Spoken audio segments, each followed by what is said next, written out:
Previously on Power Reviews. No legal record whatsoever that anyone named Database Ranger has ever existed. You know, I always imagined that if a girl was to scream and run away from me, it would be because I kissed her out of the blue, not vice versa. Database, I think you need to see this. Is that me? Would appear so.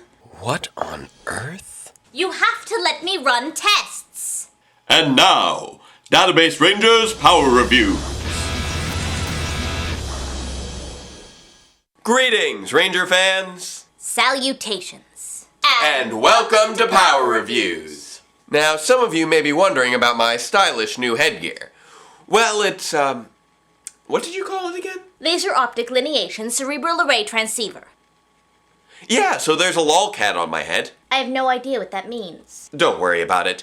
The point is, this thing is here to take a look inside my head and see if we can find the cause of my, vision problem. It's a bit more complex than that, you see. First, it uses the advanced imaging matrices to map the baseline brainwave patterns during routine behavioral... We really don't need to go into details. I wear funny hat, do normal stuff, and computer does computer things with the funny hat to tell us stuff. Well, there's also the high likelihood of cognitive resonance feedback loops. What? But as you said, I'm sure we don't really need to go into details. Okay, well, where were we? Doing normal stuff, as you so eloquently put it. Right, so let's get back to business and take a look at episode 13 of Power Rangers Megaforce, Dream Snatcher. We open on a gorgeous new location. This is the perfect place to watch tonight's epic meteorite shower. Technically, unless he's referring to someone actively raining down particles of meteoroids which have already made planetary impact, I believe he means a meteor shower. I'm increasingly getting the impression that asking Noah for scientific advice is like talking to an astrologist about wormhole theory. Anywho, the Rangers are prepped to wish upon some shooting stars, with Emma busting out her super long wish list and Noah poking fun at Jake over his not-so-secret wish to be with Gia. In retaliation, Megaforce Black challenges his comrades to a race, declaring that the last one to arrive at the local purveyor of gelid dairy-based bacterial cultures shall monetarily compensate the rest. The guys catch their breath at the brain freeze, and briefly debate if they're really gonna make the girls pay, only to find out that they've already been beaten to the punch. Smoothies. Meanwhile, Vrock introduces his toxic mutant cronies to his royal plot device, the Aurora Box, which purportedly has the ability to increase a monster's power by 100-fold. We promise we won't fail you. We're tired of playing games with these Rangers. Funny, considering the box itself looks like a cross between one of those Labyrinth games and a Trivial Pursuit token. So they decide to test the box out on yet another one of their old friends who we've never met before, Dream Snatcher. Hola, Dream Snatcher! Olé, Senor Beats and Senor Blue-Fur. Wait a minute. You're telling me that after all this time, we finally get confirmation on the names for these two, and they are introduced as Senor Biggs and Senor Blue-Fur? Este es ridículo! ¿Qué? Don't worry, the effect is only temporary. Ay, caramba. The inexplicably Spaniard Snatcher, previously only capable of feeding on the idle dreams of the idly unconscious, is then upgraded by the power of the Aurora Box. That's an archipelago, not an epithet. See? Somehow, this allows the Dream Snatcher to move on from passively absorbing subconscious imagery to violently ripping away waking goals and aspirations. Muchas gracias. Such a tasty dream. A little salty, but delicioso. What a fantastical feast. You are not Antonio! Huh, that feels better. So before Jake can make yet another attempt to win over Gia with some tasty froyo from Shailesh, the Rangers are called away to tend to the monster's feeding frenzy. Actually, at this point, if he still thinks frozen yogurt is all it will take to get with Gia, he really is kidding himself. So the Rangers arrive on the scene, just in time for Dream Snatcher to explain how the Aurora Box has now allowed him to capture the spirits of his victims in a dark dream world, with no chance for escape. The creature goes on to exposit via virtual graphic how the drained populace will all develop roots of despair, which will rot out the earth and render it a barren wasteland unfit for humanity, but apparently ideal for villainous dancing. The Rangers take on the mutant matador, but quickly find that they don't quite have the horns for the job. Fortunately, it's Robo Knight to the rescue, blasting the monster and asking the Rangers to bring him up to speed. Dreams. What are dreams? Dreams are the things humans wish for and believe in. They are the goals each of us hope to achieve. That's very nice and all, but I don't think any dream is too small or too big. great sentiment, really, but isn't there a monster that... Exacto mundo. I'm sure your dreams will be muy tasty. I tried to warn you. So Emma falls, or slowly lies down, now trapped in the monster's dream world. Well, that's less than optimal. Megaforce Pink develops her own roots of despair, much to the concern of her teammates and the mild annoyance of the droid Templar, who agrees not to sever the offending vegetation at the behest of Megaforce Blue, after it's quickly pointed out that they have no idea what sort of damage it may inflict on the prone civilians. What? Huh?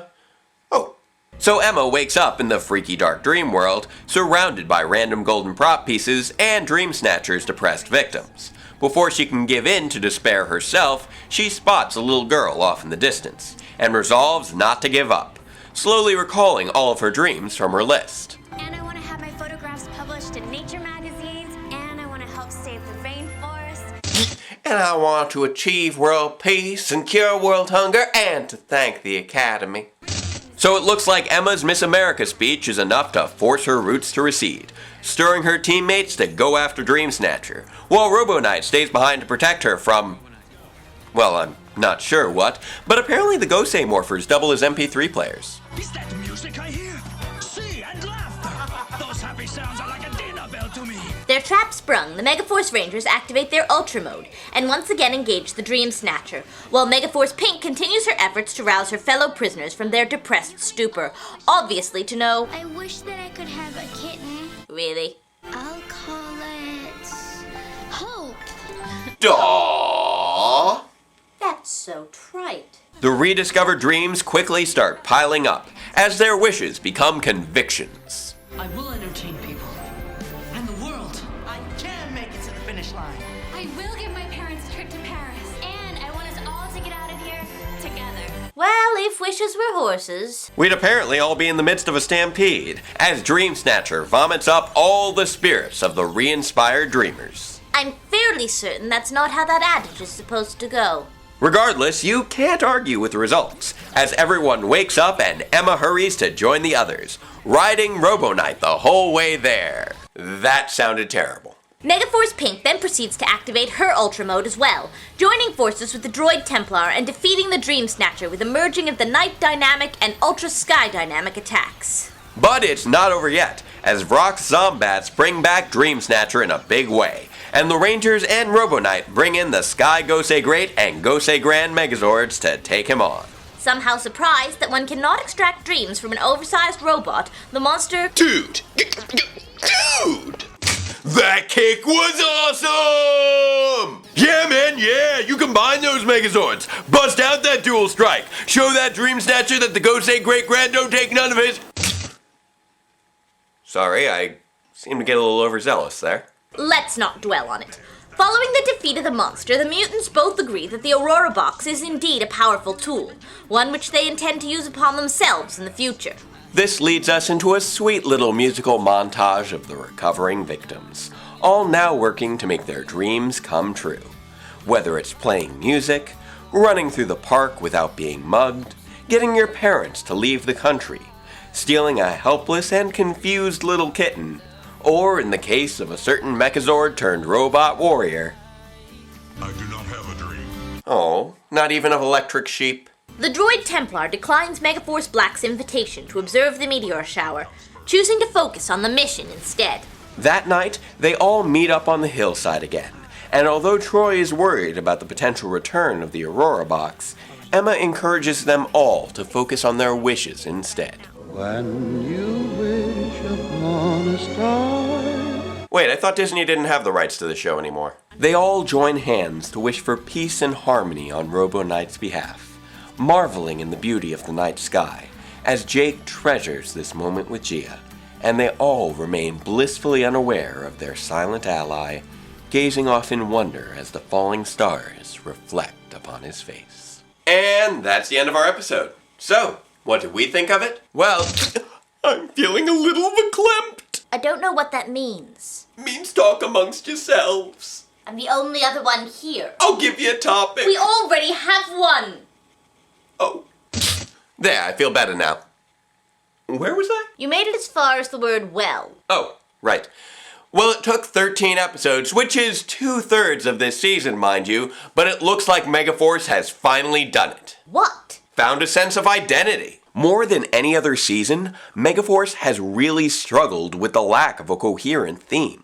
The focus has been seriously split between the high school setting, the head-based Zord designs, the cards, the two distinctly different villain factions, Troy's mysterious dreams, and Robo Knight's character development, all while completely ignoring the angelic, tribal, and monster movie motifs of the original source material. Honestly, there have been shape-shifting mutants with less of a dissociative identity disorder. I'm not really seeing a counter-argument here. How did that episode change any of that? It finally nailed the theme that Megaforce has been dancing around all season. Which is? An exploration of the nature of humanity and the triumph of the human spirit. It's the one thing that every episode seems to have in common. Whether focusing on teamwork, determination, self-confidence, or even simple things like music and laughter, the show is constantly trying to demonstrate all the things that make humanity special, pushing the strength of the human spirit to a near mystical level. And this episode really knocked that theme out of the ballpark with its focus on how our dreams define us, empower us, and when united towards a common goal, can even accomplish the impossible. I do admit you make a sound argument. However, there is such a thing as overstating one's point. The boundless optimism in the face of despair is admirable, but the fact that this is all that's needed to defeat the monster leads to a story that fails to be tempered with any sense of pragmatism. This extends to the characters themselves, as Megaforce Pink's capture could easily have been averted had they simply focused on the task at hand, rather than on their whimsical discourse. And this is not at all helped by the fact that the discussions are, well... Sesame Street saccharine? I'm not entirely sure what that means, but it somehow sounds appropriate. Overall, I guess you could say we're of two minds on this episode. On the one hand, it's incredibly sappy and somewhat childish in execution. But on the other, it's just the sweetest little bundle of adorableness and heartwarming in the final scene. Oh my gosh! I am not going to miss this thing. Please tell me I can take it off soon. Sorry, that was just to map your baseline brainwave activities. We still have to get to work reconstructing your damaged neural pathways, and it's not going to be easy. Fantastic. Either way, the story, themes, character interactions, and even the imagery help make this easily one of the strongest presentations of the season. So please join us for our next exploration of Power Rangers Megaforce, Gosei Ultimate. Until then, farewell, Ranger fans, and let the power protect you.